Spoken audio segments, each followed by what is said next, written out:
Hi, my name is Allie Munson, and today I will be talking about Louisa May Alcott and her life, and a little bit more about Little Women and its theme related to feminism.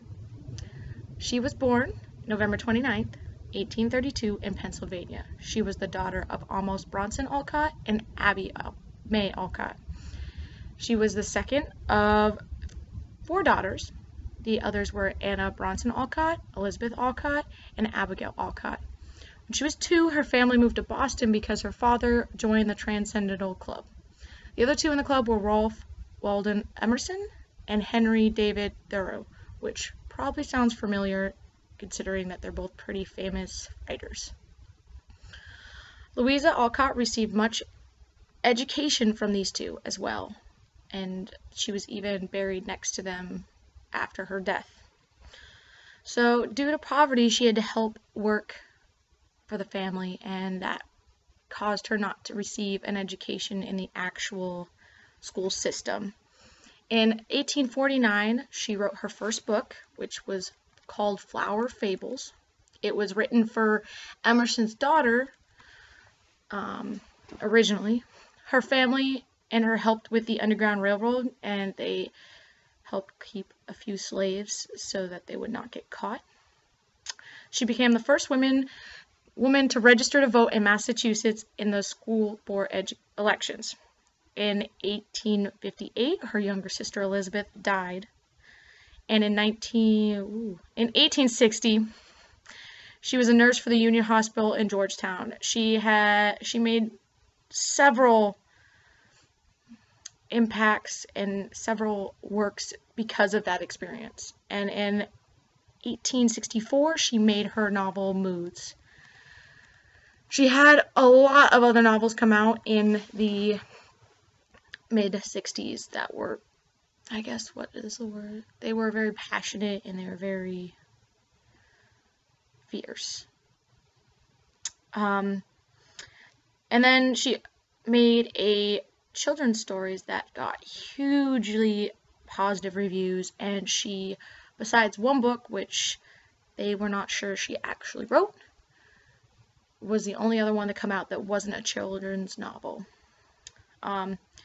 She wrote Little Women was the next, and that was the first of many parts, followed by Good Wives, Little Men, and Joe's Boys, which was the second part of Little Women. After, she remained sick for many years, and she died of a stroke in Boston in 1988 at the age of 55.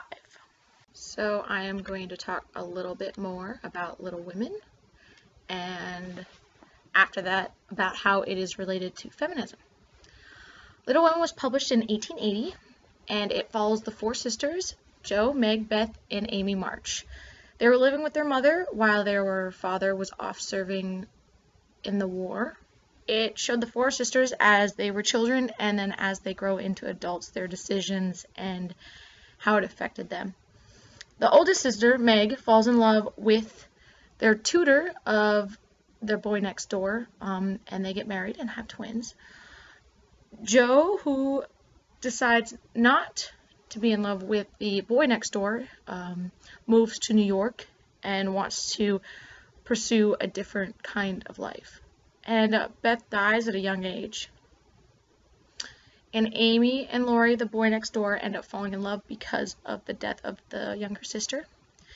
And then after a while, Jo ends up marrying a professor she met in New York, and they start a boarding school for boys together. The novel ends on a mostly happy tone of them celebrating. That is a general synopsis of what Little Women was about. It goes in a lot more detail about each of the women and how their decisions affected their future. Now, how it's related to feminism. That's a lot there, because Jo, who would probably be the biggest, decides to not just get married and have kids. She wants to pursue a different life. She wants to pursue her dreams and her passions, which at that time was not necessarily the quote-unquote correct decision to make, especially for a struggling family. But she wants to pursue her dreams, and that also follows Amy, who even though she ends up falling in love with the boy next door, she wants to pursue her dreams as being an artist and such. So that's the first few themes I wanted to add to the story before.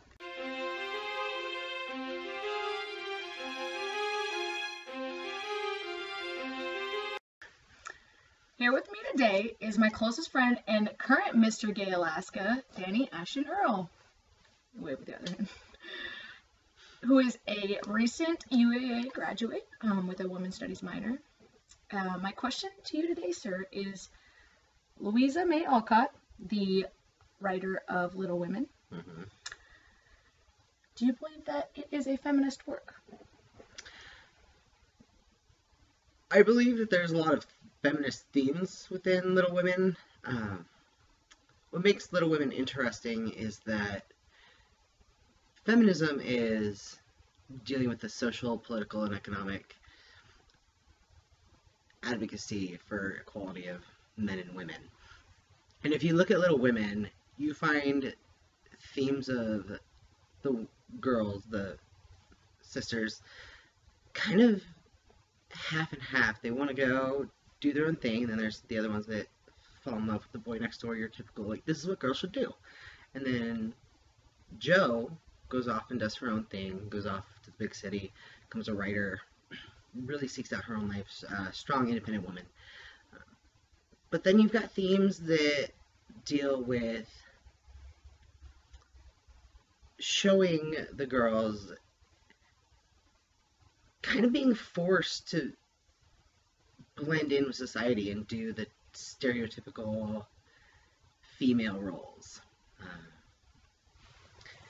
You also have the theme of social conformity with the sisters, and then when their father comes home from the war, he looks at Jo and he's talking about how he misses his wild child, but then he's like, if I get this strong, beautiful, and loving and kind woman in her place, like, I'm totally satisfied. And Jo's like, I don't know how I feel about that, but this is what my family wants.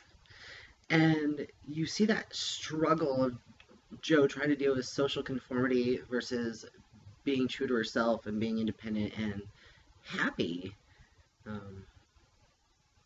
And so it's really interesting looking at the comparison between the themes of social conformity and the strong, independent woman and the feminist themes within the novel. So I would definitely say that Little Women is a feminist novel in the fact that you find those themes. I don't know if Alcott meant for it to be a